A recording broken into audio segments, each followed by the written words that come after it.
I'm Father Jeffrey Mickler of the Society of St. Paul, a religious congregation in the Catholic Church made up of brothers and priests who in 30 countries minister to the people of God through the use of media. Today I would like to reflect with you on suffering, its role in our salvation and the salvation of the world, and what St. Paul in particular believed on this important subject. First of all, Paul preached Christ and Christ crucified. That is clear. But he also preached the Christ who rose from the dead for the salvation of the world, because the tomb could not contain the love of Jesus for us. Now, Paul first resisted the good news of the gospel very vigorously, because the notion that the Messiah could suffer such a horrible death of crucifixion was something beyond his comprehension. But by the grace of God, he became a chosen vessel of election to preach the good news to the Gentile world. On the road to Damascus, he had his enlightening experience where he became blind so that he might ultimately be able to see. Now the Lord used another man, Ananias, in this conversion process. Ananias was praying in fear and trepidation at the approach of Paul to Damascus. And the Lord reveals to him that he wants Ananias to accept Paul and to embrace him as a member of the community. And Ananias, in the Acts of the Apostles, said, "Are you sure, Lord?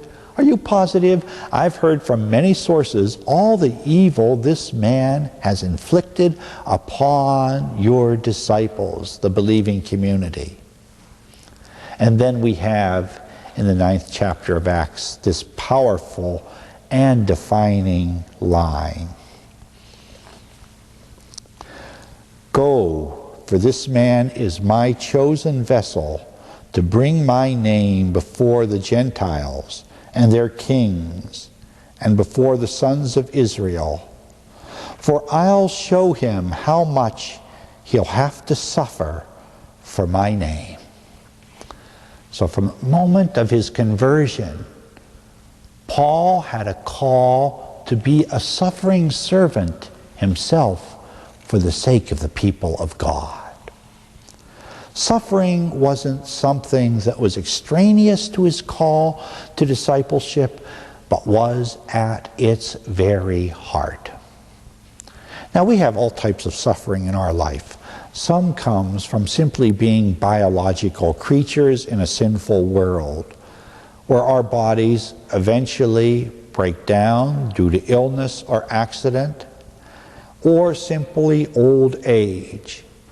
Our flesh, as it now exists, was not meant to be immortal. And so we have that physical suffering that's simply a part of being a biological creature. And then there's the emotional suffering that we all go through. We have a lot of hard knocks along the way in life. Our feelings are hurt. We hurt the feelings of others. We're disappointed because we've lost our job, or something that we really had set our heart on had not come about. So we all have plenty of emotional suffering to deal with. And then there's also the spiritual suffering, where we worry about our family and friends. Are they following the laws of God? Are we following the laws of God? Are we in God's good graces? So there are many types of sufferings human beings have to undergo in this world. Now, St. Paul, he would tell us and urge us to take all of those sufferings and unite them to the suffering of Christ on Calvary. And in doing that, we find that our suffering may not be lessened in intensity, but our suffering will begin to make sense and have meaning and purpose.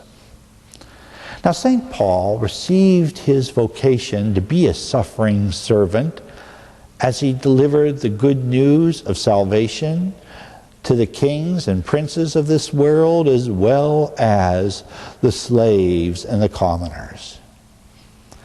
He embraced that suffering, and he saw it as a part of the fabric of who he was and what God called him to be. Now, at certain points in his ministry, he had to take stock of his life. One of his most successful missionary efforts took place in Corinth. But Corinth also caused him a great deal of headaches. The community was growing, but it had all types of divisions and bickerings. There were petty arguments and big arguments, much like any parish today. But his authority was also challenged. People were beginning to say, well, he was not a real apostle. He wasn't one of the original 12 chosen by Christ. Why should he have an authority over us in the church? This really got Paul's goat. And so he makes a little listing in 2 Corinthians chapter 11, reminding them about his vocation, his call to suffering. And we read the following. I've worked harder, spent more time in prison, been beaten more severely, and have often been in danger of death. 5 times I received 40 lashes, less one from the Jews. 3 times I was beaten with rods. Once I was stoned. 3 times I was shipwrecked. A day and a night I spent out on the deep. In my many journeys I've been in danger from rivers, from robbers, from my own race, from Gentiles. I've been in danger in the city and in the wild, on the sea, and from false brothers. I've toiled and been through hardships, spent many sleepless nights, been hungry and thirsty. I've often gone without food, been cold, and without sufficient clothing.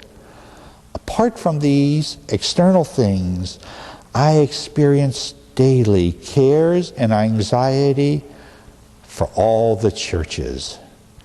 If anyone is weak, I too am weak.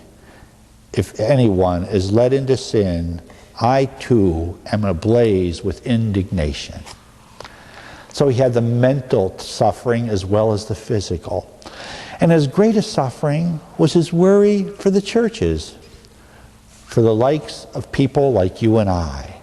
Would we stay steadfast to the gospel? That would always be foremost in the mind of this great apostle. The people he knew personally, would they waver? Would they give up the graces they received? And from eternity, no doubt, he's still praying that the likes of us will persevere in our faith, despite the sufferings that all of us undergo. And when we see what that great apostle went through and put our sufferings next to it, we say, glory be to God. If he could persevere, so can I. I pray that your journey will be such that you'll never have a suffering that will crush your spirit or destroy your faith. I pray that whenever you face a great crisis in your life, stand at a crossroads, you'll look for the light of the crucified and the risen Lord to guide you. I pray that you'll find in the words and the example of the great apostle Paul, wisdom and strength to carry on. There's nothing that can happen to you that with the Lord you will not be able to bear. May God be with you on your great journey.